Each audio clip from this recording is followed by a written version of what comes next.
Éxodo capítulo 4, verso 18.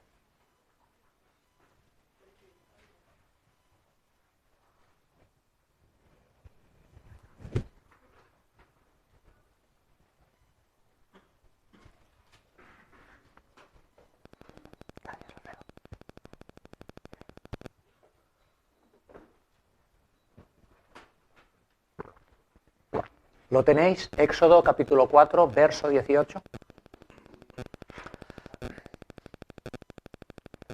Así se fue Moisés, y volviendo a su suegro, Jetro, le dijo: iré ahora y volveré a mis hermanos que están en Egipto, para ver si aún viven. Y Jetro dijo a Moisés: ve en paz. Dijo también Jehová a Moisés en Madián: ve y vuélvete a Egipto, porque han muerto todos los que procuraban tu muerte. Entonces Moisés tomó su mujer y sus hijos y los puso sobre un asno y volvió a tierra de Egipto.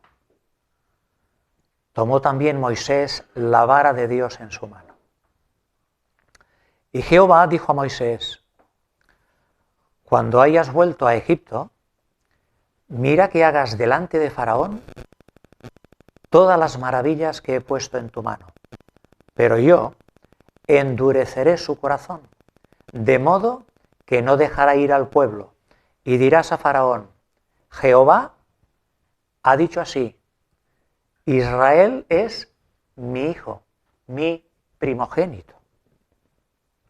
Y aconteció en el camino que en una posada Jehová le salió al encuentro y quiso matarlo. Entonces Séfora tomó un pedernal afilado y cortó el prepucio de su hijo y lo echó a sus pies diciendo: a la verdad tú me eres un esposo de sangre. Así le dejó luego ir y ella dijo: esposo de sangre a causa de la circuncisión. Leo de nuevo los 4 últimos versos a partir del 24. Y aconteció en el camino que en una posada Jehová le salió al encuentro y quiso matarlo. Entonces Séfora tomó un pedernal afilado y cortó el prepucio de su hijo y lo echó a sus pies diciendo: a la verdad tú me eres un esposo de sangre. Así le dejó luego ir. Y ella dijo: esposo de sangre a causa de la circuncisión. Dejadme que os recuerde, que pienso que más o menos algo sabemos ya del tema de la circuncisión. Cuando estuvimos viendo el tema aquí de historia de la Iglesia y todo el tema de presentación de niños, bautismo de niños, nos encontramos con algunas sorpresas. Y fue muy emocionante, fue muy revelador ir a Génesis 17, donde en el verso 7 se nos decía que un día Dios se presenta delante de Abraham y le dice: Abraham, voy a hacer un pacto entre mí y ti. Claro, nosotros entendemos que si es un pacto, 2 personas como que es el 50%, pero no se trata de un pacto así, porque no es que Dios dependa de mí, se trata de que yo dependo de Él. Realmente es un pacto unilateral. ¿Por qué? Porque en ese pacto Dios le dice a Abraham de qué va el pacto, y el pacto va de esto: yo he decidido ser tu Dios. O sea, no es que tú has tenido la buena idea, la idea la he tenido yo. Y yo he decidido ser tu Dios y el de tu descendencia después de ti. Y esto es perpetuo. Esto, yo me acuerdo, se lo preguntaba a Yolanda y le decía: Yolanda, ¿qué quiere decir perpetuo? Y Yolanda me decía eterno, y me lo sigue diciendo hoy. ¿Por qué? Porque no cambia. Y claro, esto empezó a abrirnos un poquito, por lo menos a un servidor, desde hacía tiempo, muchos espacios espirituales. O sea, ver que el pacto de gracia, porque siempre asociamos la gracia en el Nuevo Testamento y está, porque la ley por medio de Moisés fue dada, pero la gracia y la verdad vinieron por Jesucristo, pero ver que en Génesis, antes de la ley, ya estaba allí el pacto de gracia. Era Dios diciendo: Yo he decidido ser tu Dios, Abraham. Esto tiene una resonancia en el Nuevo Testamento. Ahora en vez del Padre es el Hijo Jesús, nuestro Señor, que dice, vosotros no me elegisteis a mí. Yo os elegí a vosotros. ¿Sí? Y el Señor dijo, y de este pacto, que es tratar de recordaros, y por sobre todas las cosas que tengamos en mente siempre, porque ahora hay otra circuncisión, que es la espiritual, pero el propósito sigue siendo el mismo. Recordar que la carne en la casa de Dios, la carne en la obra de Dios, no aprovecha para nada. Que la carne tiene que ser cortada. Que a través del hombre, a través de la procreación humana, que a través de la naturaleza humana, el hombre nunca encontrará su salvación. La carne tiene que ser desechada, la carne tiene que ser cortada. El hombre no pinta en esta obra. ¿En qué sentido? Que esta obra es de Dios y nosotros lo que aportamos a esta obra es nuestra muerte. Nuestra muerte es lo que aportamos. Es una obra soberana de la gracia del Señor. Bueno, un pequeño paréntesis, porque Abraham en aquel tiempo, no sé si habían facultades de medicina, o no sé si habían laboratorios de análisis de sangre, pero Dios le dijo a Abraham que ese corte en el órgano reproductor masculino del niño tenía que hacer al 8º día, y consistía en recortar toda la piel que cubre el glande, lo que se llama el prepucio. Era una señal hecha en la intimidad del hombre. Era una señal que el hombre, cada vez que estaba desnudo, cuando el niño se hacía mayor, se daba cuenta de que llevaba una marca en su cuerpo. Y que incluso en la historia se comenta de que muchos judíos, cuando luchaban en los templos griegos, se avergonzaban de llevar la circuncisión, se avergonzaban de ser señalados como judíos y se hacían una operación sobre la operación para que pareciera que no estaban circuncidados, porque peleaban desnudos. Pero bueno, decía que no había laboratorios de análisis de sangre, pero el Señor dijo al 8º día, ni al 6º, ni al 7º, ni al 4º, al 8º. Y siglos después, muchos siglos después, se ha descubierto que la palabra del Señor pues es acrisolada, parece ser. Que los caminos del Señor son perfectos, que Dios es omnisciente y sabe todas las cosas. Porque para la coagulación de la sangre interviene, por supuesto, la vitamina K. La coagulación es cuando la sangre, el 90% de la sangre es plasma sanguíneo, es agua. Está mal dicho. El 90% de la sangre es agua. Y cuando la sangre coagula, quiere decir que esa agua se pierde y se vuelve gelatinosa, viscosa, y es cuando tapona, coagula. Bueno, pues está el factor 2 de coagulación, que es la protrombina. Protrombina, una enzima que se hace en el hígado. Resulta que esta enzima, por ejemplo, al 3er día de la vida del niño está al 30%, pero esta enzima al 8º día de nacimiento del niño está más alta de lo que estará en toda su vida, al 110%. Al 8º día circuncidarás al niño. O sea que aunque yo no sepa de coagulación, o aunque yo no sepa de tantas cosas, de lo que se trata es que por lo menos sepa quién me lleva. Porque si sé quién me lleva, aunque no sepa las demás cosas, con eso hay suficiente. Al 8º día. Abraham de la protrombina no sabía nada. De la vitamina K, yo diría que tampoco. Dios sí, es el que la inventó, es el que la creó, y es el que nos ha dado este viento. En esta mañana, el Señor de los vientos, en su nombre nos reunimos. Repito, era una marca en el cuerpo de todo verdadero israelita. Con eso no estoy diciendo que uno era verdadero israelita por llevar la marca. Pero sí digo que un verdadero israelita llevaba la marca, igual que no una persona que está bautizada es un verdadero creyente. Pero un verdadero creyente normalmente está bautizado. Bueno. Moisés huyó de Egipto. ¿Sabéis por qué? porque asesinó a un egipcio. Moisés, el que llegó a ser el hombre más manso de toda la tierra después del Señor, marchó porque fue un asesino. Y llegó a la tierra de Madián. Allí conoció a una señorita, Séfora. Séfora, hija del sacerdote de Madián, pero esto del sacerdote de Madián, entre comillas, porque el sacerdocio, según Dios, no estaba instituido. Entonces era un sacerdocio, bueno, Jetro era un poco curioso, porque estaba Dios y estaban otras cosas. Estaba Dios y estaban otros ídolos. Aunque descendían Abraham, el matrimonio con Cetura, digamos que la mezcla que había en ese sacerdocio era bastante curiosa, bastante especial, pero no es a lo que quiero entrar. Entonces, el Señor, ¿os acordáis? En una zarza se presentó a Abraham.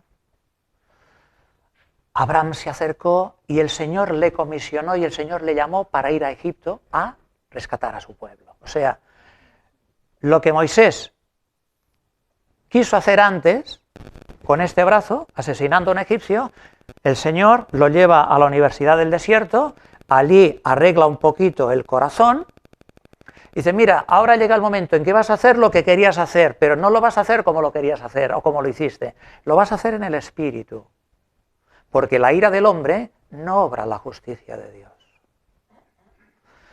Entonces Moisés, en una confrontación con el Señor, que no iré, que sí, que no, porque qué les diré, que qué pensarán, que qué dirán, y el Señor, perdonad, pero es que la introducción creo que es necesaria.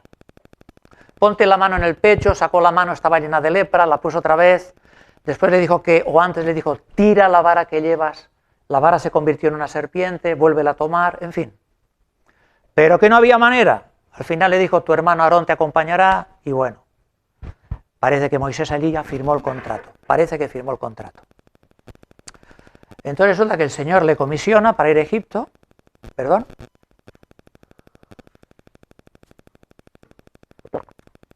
y os quiero decir que Moisés allí en Madián tuvo con Séfora 2 hijos. El primero, Gerson, que significa que soy forastero, en tierra forastera. Y el segundo, Eliezer. Con Séfora tuvo estos 2 hijos. Entonces el Señor, último encargo, le dice, Jehová ha dicho así, lo hemos leído, que él debe decir a Faraón que Jehová ha dicho así, Israel es mi hijo, mi primogénito, ya te he dicho que dejes ir a mi hijo para que me sirva, mas no has querido dejarlo ir, he aquí yo voy a matar a tu hijo, tu primogénito. Bueno, resulta que Moisés va a emprender el viaje y en el momento que emprende el viaje aparece este incidente espectacular, descomunal, asombroso. ¿Cuál?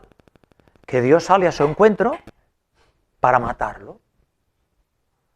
O sea, el mismo Dios que hacía unas horas o unos días estaba hablando con él, el mismo Dios que no cambia, que estaba hablando con él, que le hace el llamado, que lo capacita, que le habla de señales, que lo autoriza, el mismo Dios que le hablaba como amigo, se le presenta aquí como su peor enemigo, el mismo Dios. El mismo Dios. ¿Por qué? Porque en el matrimonio había un problema.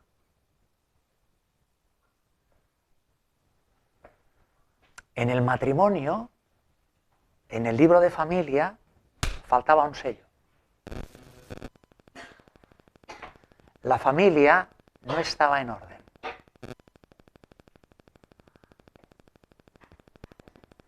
Había un hijo que era incircunciso, había un hijo que no tenía la señal del pacto. Y el Señor había dicho también, cuando dio el pacto, de que Él quería ser el Dios de Abraham, el Señor también había dicho, y el varón que no hubiere circuncidado la carne de su prepucio, será cortado, ha violado mi pacto. Obviamente que el que tenía que hacer esto era el padre o, no sé si había alguna persona encargada, pero era el padre. Obviamente un niño con 8 días es difícil que se circuncide. Entonces, era un tema de vida o muerte. Era un tema profundo. ¿Qué trato de decir con esto? Iglesia,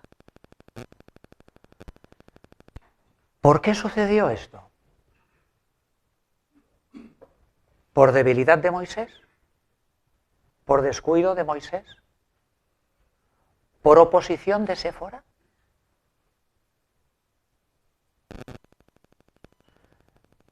¿Quizá porque Moisés quiso complacerla? ¿Quizá Moisés no quiso una división en la familia? Era una patata bien caliente esta, ¿eh? Estaba la vida de una persona en juego. Bueno, vamos a dejarlo en forma de pregunta. Lo que sí está claro es que Moisés está bajo sentencia de muerte por no haber cumplido la orden del Señor de circuncidar al hijo. Claro, ¿os acordáis que antes os he dicho que la ley por medio de Moisés fue dada, pero la gracia y la verdad vinieron por el Señor Jesús? Claro, ¿Dios dejará que Moisés, el dador de la ley, vaya a Egipto a buscar al pueblo del pacto rompiendo el pacto? ¿Dios dejará que el instrumento por el cual dará la ley se salte la ley?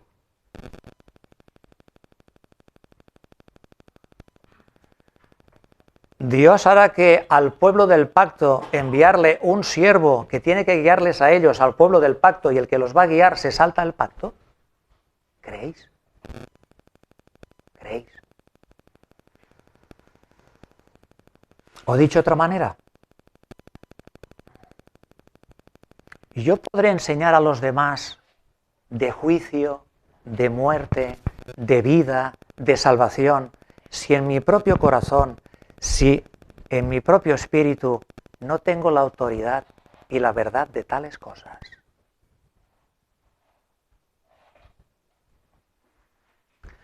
El juicio que va a caer sobre Egipto, primero tiene que caer sobre la casa de Dios. Porque Dios es bueno y su misericordia es para siempre.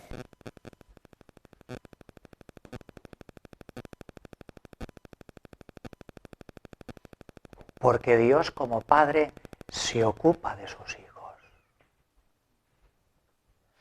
De los bastardos no, de los hijos sí. Lo primero que Dios pide a Moisés después de llamarlo, Dios lo ha llamado. Pero lo primero que le pide Dios a Moisés después de llamarlo es esto: pon tu casa en orden o morirás.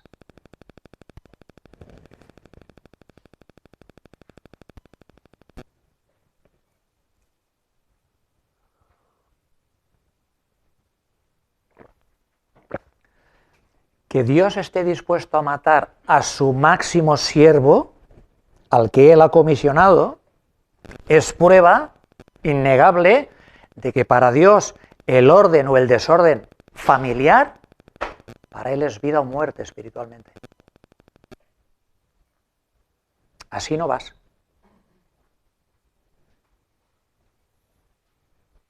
Así tú a mí no me representas. Y aquí no hay nadie que sea imprescindible. Si Abraham le puede levantar hijos de las piedras, imaginaros.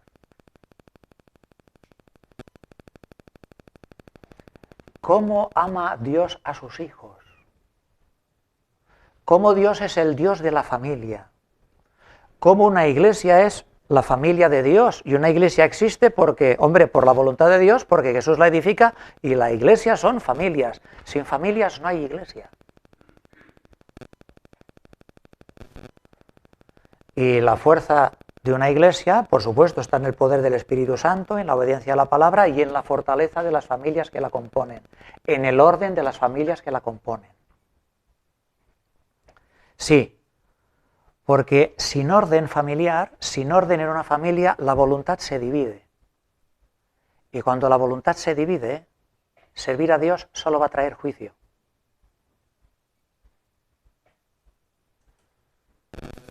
Porque es como que no estamos definidos.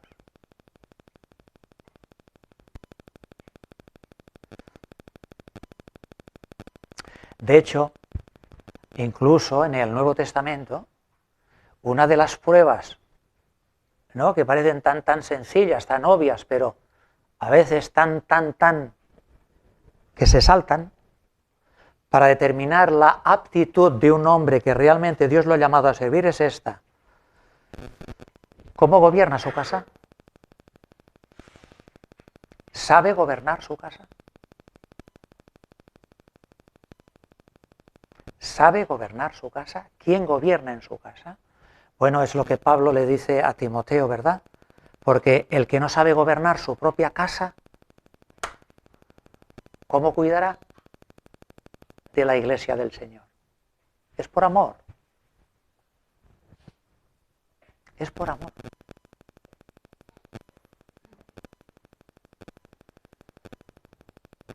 Moisés, ¿quieres ir a liberar? Y aquí tenemos una atadura. No te quiero, no voy a permitir que vayas así. Bien. Bien. Dios, si realmente ha llamado a un hombre, a una mujer a su obra, no va a dejar que nadie se interponga entre él y esa persona. Nadie. Dicho de otra manera, hay que definirse. Moisés, yo o tu esposa, si es el caso. Porque Moisés, si fuera el caso que este no está circuncidado porque la quieres complacer o no quieres problemas, Moisés, aquí Houston tenemos un problema. Porque si en este asunto ella mete la mano, ¿qué pasará con los otros?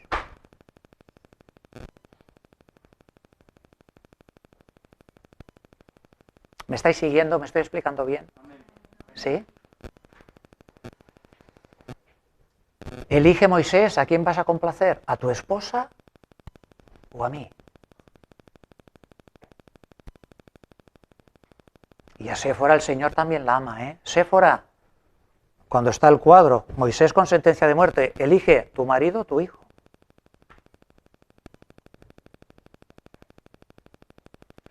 Pero aquí hay que definirse.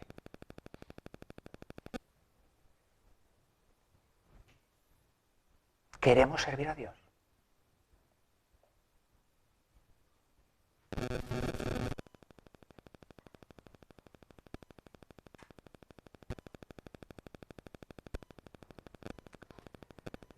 Y Moisés fue a la posada. La posada no penséis que era lo que hoy es una posada. La posada podía ser una cueva, la posada podía ser unas palmeras que dieran un poquito de cobijo. Pero el tema es que la posada es aquel lugar donde uno va a descansar. Donde uno va a decir, voy a tomar un poquito de fuerzas, ¿no? Voy a fortalecerme. Por eso es que en el lugar donde Moisés pensaba descansar, madre mía.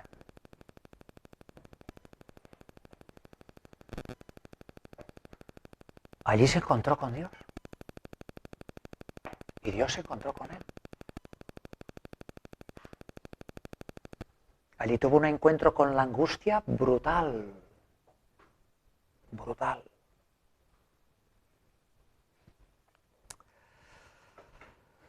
Como os he dicho antes, allí el Señor se convirtió en su adversario más terrible. ¿Por qué?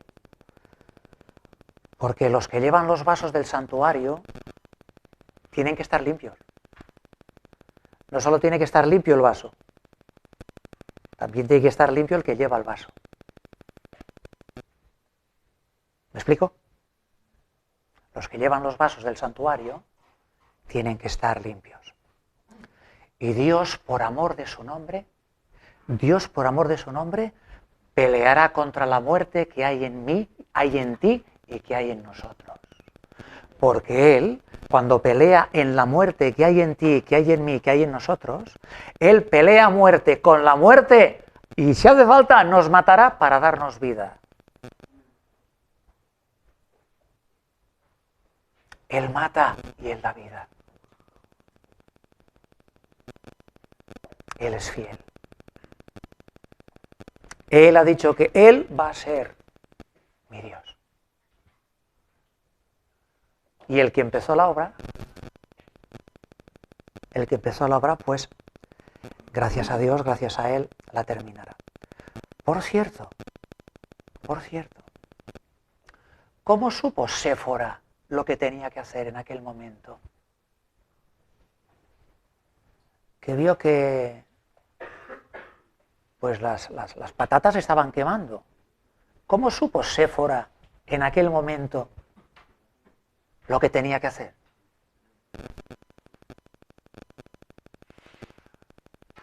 Porque supo lo que tenía que hacer.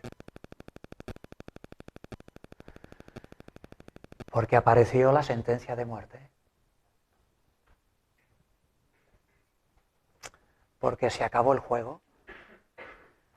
Porque fue confrontada por Dios, porque vino la convicción del Espíritu Santo trayendo muerte, trayendo sentencia de muerte. ¿Eh? ¿Sabemos lo que es tener sentencia de muerte nosotros? Delante del Señor y en su obra. Porque dice Pablo en 2 de Corintios, capítulo 1, dice que, y tuvimos en nosotros sentencia de muerte, ¿para qué? Dice, para que aprendamos a confiar en Dios y no en nosotros. Porque solo es Dios quien nos libra de todo esto. Pero para que nos libre hay que estar bajo esa sentencia. Para que nos salve de estar quemados hay que pasar por el fuego. Para que nos salve de estar ahogados es en el agua que se manifiesta. ¿Recordáis? Cuando pases por el fuego no te quemarás, ni la llama arderá en ti. Cuando pases por las aguas no te anegarás, ni te ahogarás, pero cuando pases.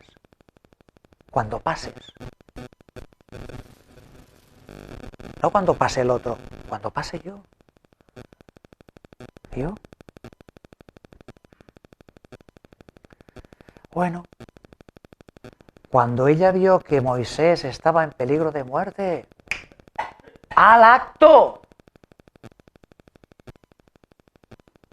Supo lo que tenía que hacer.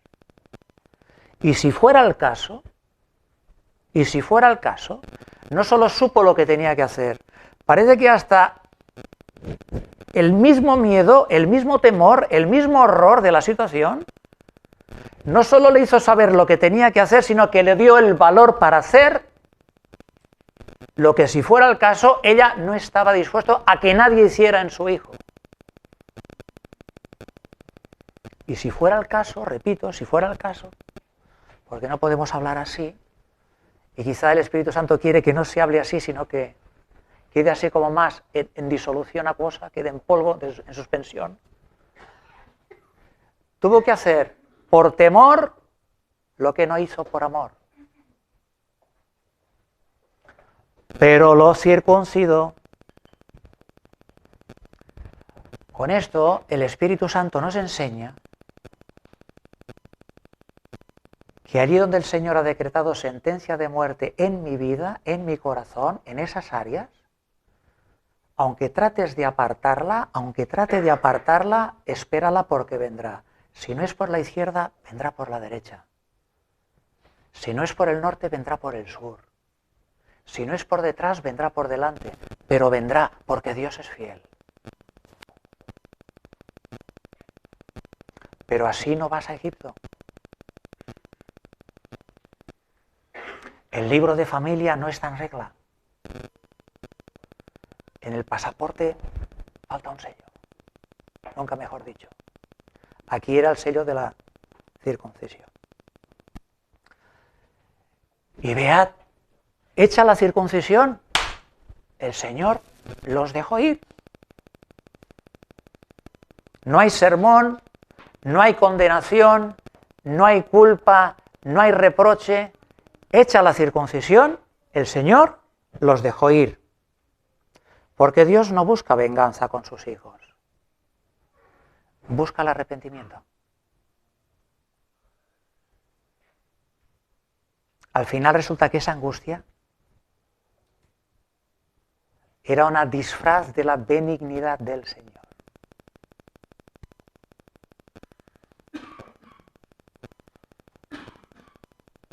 Esa sentencia de muerte.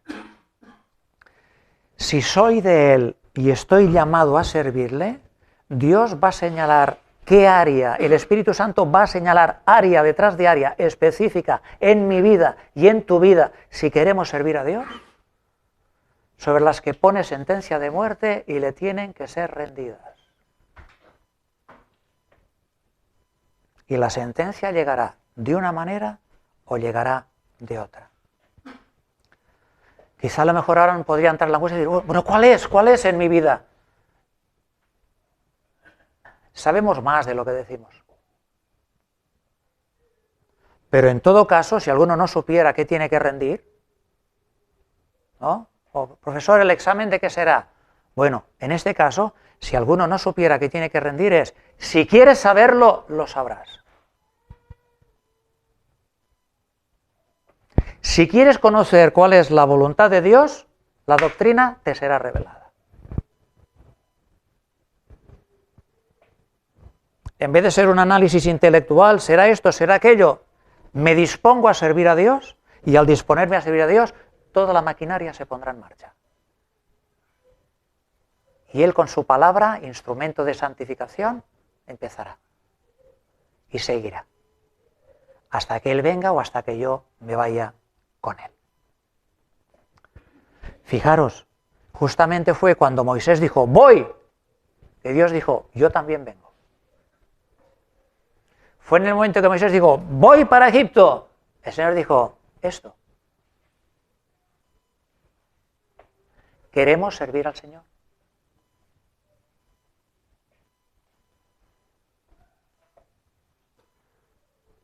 No servirnos del Señor. Los discípulos de Tomás de Aquino decían, Tomás, Padre Tomás, vea cómo la gente ama al Señor y busca a Dios, llena la iglesia, oran, piden, sí, pero Tomás de Aquino decía, no, pero vienen por la bendición, no vienen por el bendito. Vienen por los panes, vienen por los peces, pero por Él no es lo mismo, no es lo mismo. Faltaba la marca física del pacto. Sí, ya sé que esto es para el pueblo, o era para el pueblo hebreo, pero hablando de la circuncisión, el sello, que son las arras del Espíritu, la que hace el Espíritu Santo, de la que Él mismo da testimonio, fijaros, también deja unas marcas y físicas, porque el hombre y la mujer que realmente son conocidos por Dios, no solo su espíritu, no solo su alma, su cuerpo también cambia. El que se drogaba, ya no se droga. El que robaba, ya no roba. El que mentía, ya no miente. Sí, pero también en el cuerpo, templo del Espíritu Santo, en el cuerpo, Dios, en su gracia, también deja que vengan algunas marcas. ¿Por qué? Porque estamos en la buena batalla. Y cuando uno está en la buena batalla, pues en la buena batalla hay heridas. Y por si es el caso, a mí me ha pasado mucho, ya no me pasa tanto, pero todavía me pasa, pero si es el caso, a mí me ha ayudado mucho saber que las heridas que uno reciba, aunque digan me la ha hecho fulano o me la ha hecho mengana, por delante o por detrás o por la espalda, es igual, es igual. Es mejor que uno se ponga en el espíritu y que diga, si son heridas porque estoy en la batalla, pues oye, que vengan. No porque sea masoquista, sino porque a lo mejor en esas heridas he aprendido a ver que también está el amor del Señor, porque fieles son las heridas del que ama. Y todavía hay demasiadas toneladas de orgullo dentro de mi corazón y quizá también dentro del tuyo, que tratas de disimular con humildad, que tratas de justificar, como Moisés, fijaros, Moisés. Señor, ¿quién soy yo para que vaya a Egipto? Señor, pero es que yo no sé hablar. Pero Señor, ¿qué les diré? Señor, envía por el medio del que tenga... Y uno diría, qué humilde que es Moisés. No, Moisés no era humilde, sino Dios no se hubiera enfadado con él. Sino que Dios lo que detestó es que estaba dando un barniz de humildad a un orgullo enorme, porque parece que si él, tú o yo hubiéramos encontrado en nosotros la capacidad para hacer aquello que Dios nos llama, entonces hubiéramos ido. Entonces, ¿en quién estás confiando?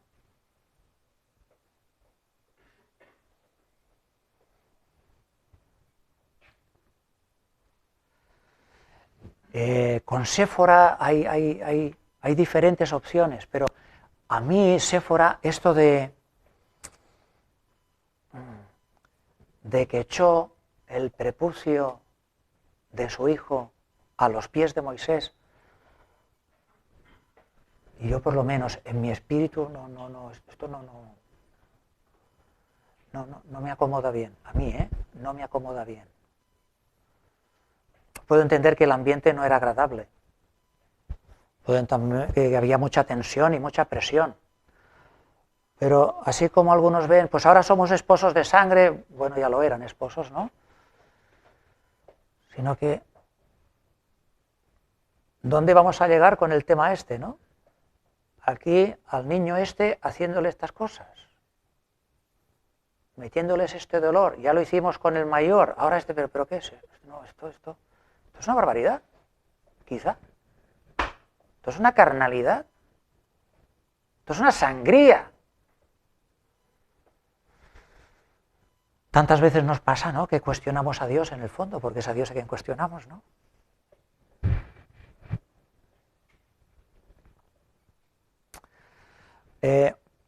Unas personas aquí entraron un día y ese día Dios quiso que hubiera un bautismo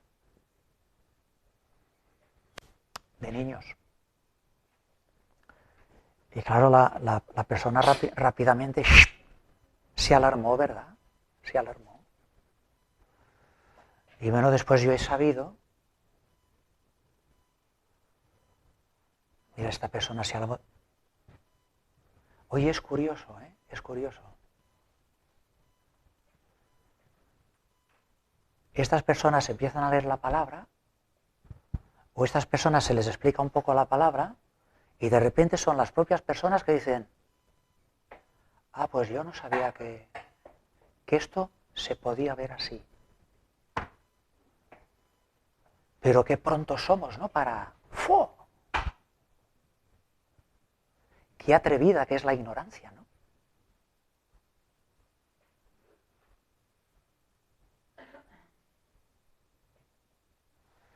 No porque aquí, oye, y esto, que aquí, ¿dónde está en la palabra de Dios? Bueno, iglesia lo hacemos así, está bien. Oye, y si Séfora con un buen corazón y queriendo salvar la vida del pequeño o no queriendo que se le hiciera daño al pequeño, estaba trayendo la muerte a toda la familia. Séfora.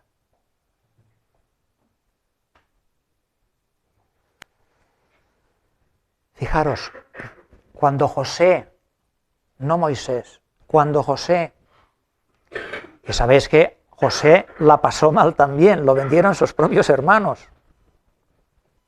Lo vendieron sus propios hermanos. Y como un animal, primero le venden sus hermanos y después lo venden en Egipto a Potifar. Tirado al pozo, echado a otra cultura, ni idioma, ni lengua, ni oración, ni reunión. José. Pero José, cuando nació su primer hijo, el primogénito, por nombre le puso Manasés. ¿Y sabéis qué significa Manasés? Escuchar. Dios me hizo olvidar, acordaros de estas palabras, Dios me hizo olvidar todo mi trabajo y toda la casa de mi padre. En cambio, Moisés puso Gersón a su hijo, porque dice, soy forastero en tierra extraña. Aunque tenía un hijo, aunque se había casado y aunque estaba en un hogar, él se sentía un forastero. No se sentía en casa. Es curioso esto. Es curioso esto. A veces nos podemos casar con una cristiana o nos podemos casar con un cristiano y seguimos en yugo desigual.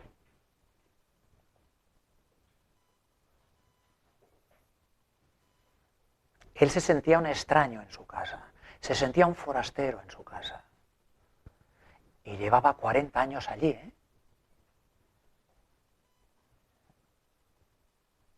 No sé si es que Carmenza faltaba eso del hogar, ¿entiendes? Eso que aunque te pongan una buena sopa, o aunque te pongan 5 platos, se ve que no sacia es otro. De sentirse forastero, de sentirse un marginado, de sentirse que en tu propia casa, ¿quién soy? ¿A quién sirvo? Moisés, aunque arranca, Moisés devolvió a sus 2 hijos y a la esposa al suegro, no los llevó a Egipto.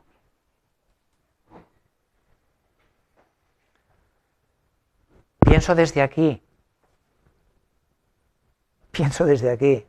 Moisés, no, Efrén, si tu padre hubiera ido a Egipto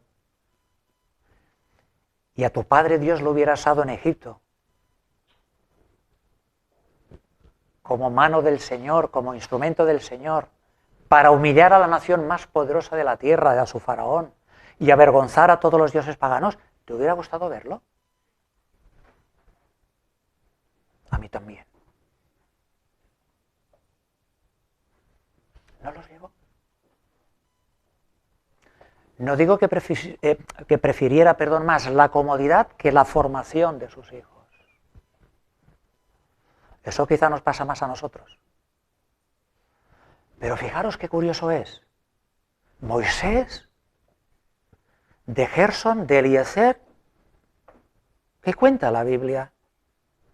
Nada y menos. Insignificancia, indiferencia. En cambio del nieto, que se llama Jonatán,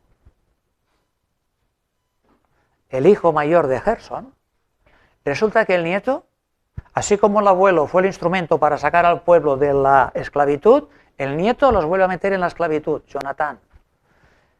Tomó las tallas que se hacían, era sacerdote de la tribu de Dan y los metió dentro del templo mientras el templo estuvo en Silo. El nieto, 2 generaciones después. Houston, tenemos un problema. Houston, tenemos un problema. Estamos hablando de Moisés, hermanos, ¿eh? Estamos hablando de Moisés. En cambio de Abraham,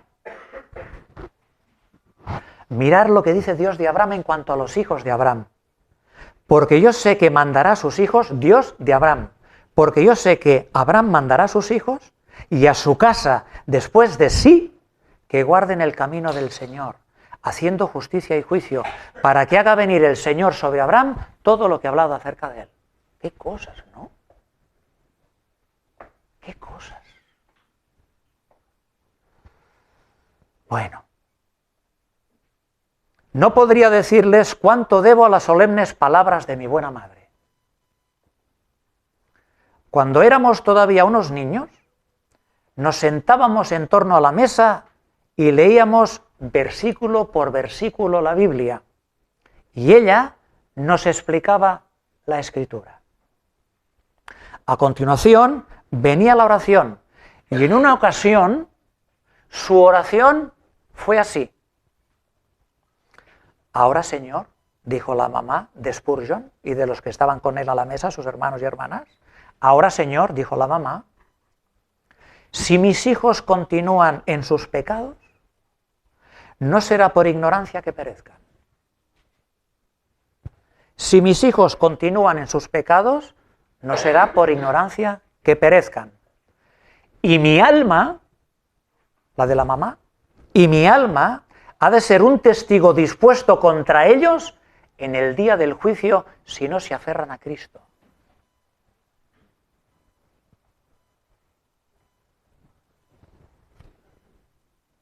Y mi alma, dice la madre de esos hijos, y mi alma ha de ser un testigo dispuesto contra ellos en el día del juicio si no se aferran a Cristo. Esa idea de una madre, que era su madre, esa idea de una madre sirviendo de testigo voluntario en contra mía, traspasó mi conciencia y sacudió mi corazón. Charles Haddon Spurgeon. Y ahora dice él, esta intercesión por ellos ante Dios y por Dios ante ellos es el verdadero camino para llevar los hijos a Dios. Padres, madres, ¿para quién queremos criar a nuestros hijos? Fijaros la promesa del Señor. Camina en su integridad el justo y sus hijos son dichosos después de él. Camina en integridad el justo y sus hijos son dichosos después de él.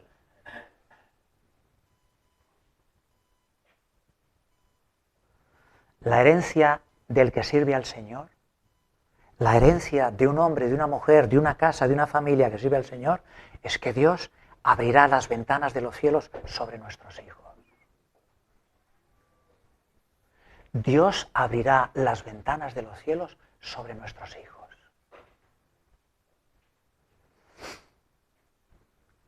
¿Estamos dispuestos a circuncidarles?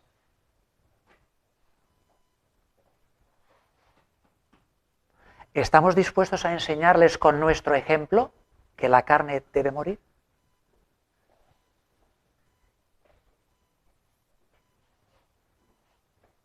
¿Queremos servir al Señor? Termino con esto. Ponemos a Moisés, a Séfora juntos como familia, con los niños. Bueno, era un pecado esto que estaba pasando, ¿o no? Era un pecado, ¿no? Como fuera, por quien fuera, era un pecado. Se estaba desobedeciendo lo que Dios había mandado. Sí, era un pecado, ¿no? ¿Podían olvidarlo este pecado?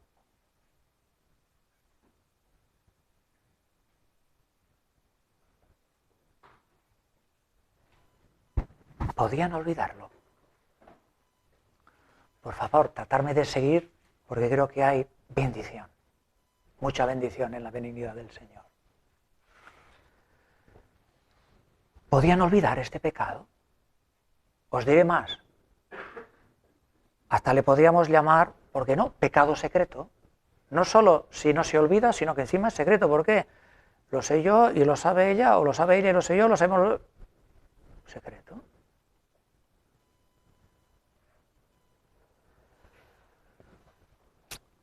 No puede haber pecados olvidados. No puede haber pecados olvidados. Porque los pecados solo son olvidados cuando son perdonados. Y el Señor en esto nos da ejemplo, dice, y me olvidaré de vuestros pecados y los echaré al fondo del mar y no me acordaré nunca más de ellos. No porque el Señor se pueda olvidar, porque el Señor es omnisciente, sino para darnos una idea a nosotros humanamente del poder y de la profundidad de su perdón. Los tira al fondo del mar y allí no se pesca. Está prohibido pescar. Un pecado que no está olvidado es porque no está perdonado. Seguro.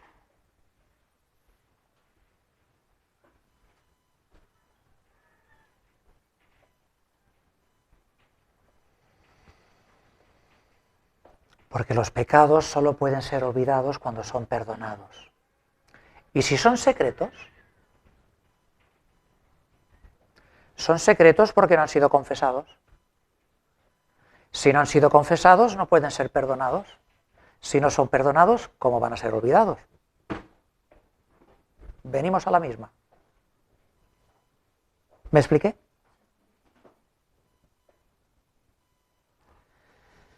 Bueno,